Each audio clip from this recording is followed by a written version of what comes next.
Bon, eh bien voilà, c'est finalement arrivé. Nouvelle explosion des contaminations, nouvelle panique, nouveau confinement. Sauf que cette fois, c'est beaucoup plus difficile à excuser. Alors bien sûr, plein d'autres pays sont dans la même situation. Comme l'a bien rappelé Emmanuel Macron dans son discours télé, pour essayer de relativiser. Mais il y a également plusieurs pays qui ont su garder l'épidémie sous contrôle. Corée du Sud, Taïwan, Nouvelle-Zélande, Vietnam. Et ces pays ne font rien de fondamentalement différent de ce qu'a fait la France durant ces derniers mois. Ils le font juste beaucoup mieux.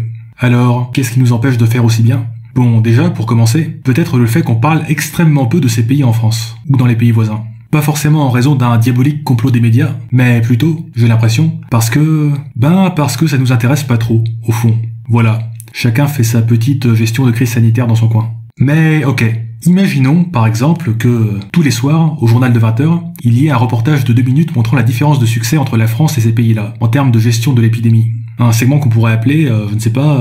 Les 2 minutes de la honte. Est-ce que ça changerait vraiment quelque chose ? Eh bien, vu toutes les discussions que j'ai eues sur le sujet, je dirais pas tant que ça, en fait. Parce qu'atteindre la même qualité de gestion que ces pays-là en France, malheureusement, ça impliquerait des mesures contraignantes. Déjà, il y a tout ce qui est respect des gestes barrières. Alors, je sais que notre Premier ministre a dit récemment qu'il fallait être fier d'être français, mais quand on compare le respect des gestes barrières en France et en Corée du Sud, par exemple, c'est très difficile d'être fier d'être français, là. Mais le sujet qui pique, c'est surtout la fameuse approche tester, tracer, isoler. C'est-à-dire rechercher les cas contacts des personnes récemment testées positives pour éviter notamment la fameuse contagion avant symptômes qui rend cette épidémie aussi difficile à contrôler. Et en France, on fait ça, mais avec à peu près autant d'énergie et de conviction qu'un dépouillement de bulletins de vote dans le Nevada. Alors qu'à Taïwan ou en Corée du Sud, par exemple, tous les moyens possibles et imaginables sont mobilisés pour retrouver un maximum de cas contacts à la moindre nouvelle contamination. Utilisation de données GPS, de caméras de surveillance, historique de paiement par carte bancaire, et surtout, pour aborder le sujet qui fâche le plus, il y a une espèce de police du Covid qui peut venir vous voir à tout moment et vous prier de bien vouloir vous isoler pendant 1 ou 2 semaines.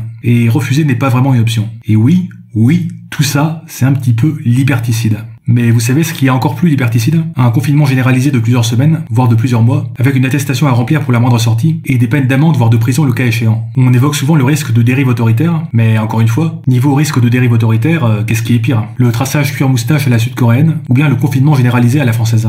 Surtout ce deuxième confinement-là, qui a un petit arrière-goût de pastille Vichy, entre le travail et l'école obligatoire, et le ban des produits non essentiels dans les supermarchés. Mais ça, bizarrement, on l'accepte beaucoup plus facilement. Ou plus exactement, on l'accepte parce que on est au pied du mur, et qu'on a alors le choix entre ça et le débordement complet des hôpitaux, suivi d'une hécatombe. Et tout ça me fait penser au fameux dilemme du tramway. Pas pour l'histoire de choisir les personnes à soigner à l'hôpital, comme ça a déjà été largement discuté, mais plus généralement pour le choix de notre politique sanitaire. Dans le dilemme du tramway, un tramway hors de contrôle fonce sur une voie où 3 personnes sont attachées. Et on peut dévier sa trajectoire en tirant sur un levier, ce qui l'enverra sur une autre voie où il va écraser seulement une personne. Ce qui est intéressant ici, c'est que l'immense majorité des gens, dans l'absolu, préfèrent sauver 3 personnes à 1 personne. Mais, dans ce scénario précis, il faut tirer sur le levier. Et donc, d'une certaine manière, se salir les mains, et avoir une sorte de responsabilité morale dans la mort d'une personne. Alors que si le tramway poursuit sa trajectoire par défaut, c'est pas vraiment mon problème.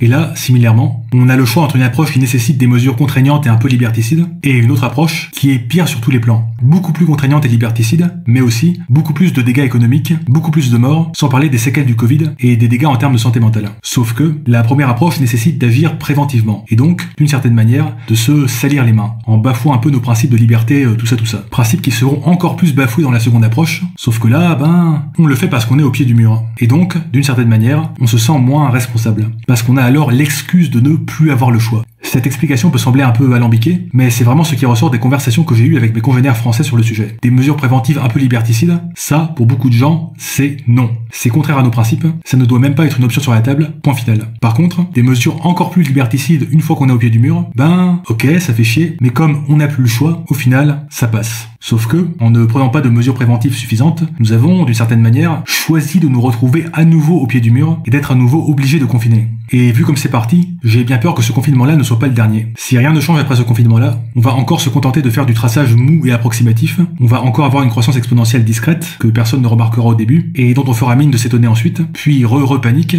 puis re-confinement. Alors, après ce confinement-là, est-ce qu'il ne faudrait pas vraiment commencer à essayer de contrôler l'épidémie, au lieu de juste vaguement faire semblant, même si ça nous coûte un peu ? N'hésitez pas à dire ce que vous en pensez en commentaire.